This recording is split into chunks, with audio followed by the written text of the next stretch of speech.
இயக்குனர் ப. ரஞ்சித்தின் வேட்டுவம் படத்தின் படப்பிடிப்பின் போது ஸ்டண்ட் மாஸ்டர் மோகன்ராஜ் அவர்கள் பரிதாபமாக உயிரிழந்தார். இந்த சம்பவம் தமிழ் திரையுலகையே அதிர்ச்சிக்கு உள்ளாக்கியது. மேலும் இவருடைய இறப்பிற்காக திரைத்துறையை சேர்ந்த பலரும் இவருக்கு இரங்கல் தெரிவித்து வருகின்றனர். இந்நிலையில் இப்படத்தின் இயக்குனர் ப. ரஞ்சித் மற்றும் இவரது புரொடக்ஷன் நிறுவனமான நீலம் புரொடக்ஷன் சார்பில் ஒரு அறிக்கையை வெளியிட்டு ஆழ்ந்த இரங்கலை தெரிவித்துள்ளனர். அந்த அறிக்கையில் அவர்கள் கூறியதாவது: ஜூலை 13ஆம் தேதி காலை தமிழ்நாட்டின் நாகப்பட்டினம் மாவட்டத்தில் நடைபெற்று வந்த வேட்டுவம் படப்பிடிப்பு தளத்தில் திறமையான சண்டை கலைஞரும் எங்களுடன் நீண்ட காலம் பணியாற்றியவருமான திரு மோகன்ராஜ் அவர்களை நாங்கள் எதிர்பாரா விதத்தில் இழந்தோம்.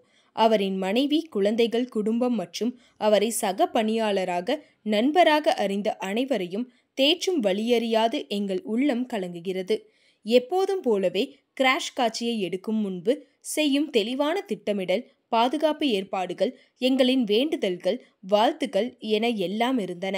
சண்டை காட்சிகளை திட்டமிடுவதில், செயல்படுத்துவதிலும் தெளிவும் நேர்த்தியும் கொண்டிருந்த நிகரற்ற கலைஞரான அவருடைய வழிகாட்டுதலையும், எங்கள் ஸ்டண்ட் இயக்குனர் திலீப் மாஸ்டரின் விளக்கமான திட்டமிடலையும், பாதுகாப்பு தயாரிப்புகளையும் அனைவரும் பெரிதும் மதித்தோம்.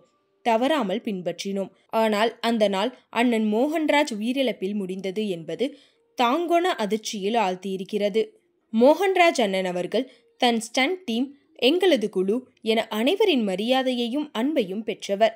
செழுமையான அனுபவமும் சாதனைகளும் கொண்டு தன் நேர்த்தியான வேலையால் தன் குடும்பத்தை, சக ஸ்டண்ட் வீரர்களை, இயக்குநர்களை பெருமைப்படுத்திய கலைஞர் அவர். எங்கள் ஒவ்வொருவரின் மரியாதையும் அன்பும் வந்தனங்களும் என்றென்றும் அவருக்கு சமர்ப்பணம்.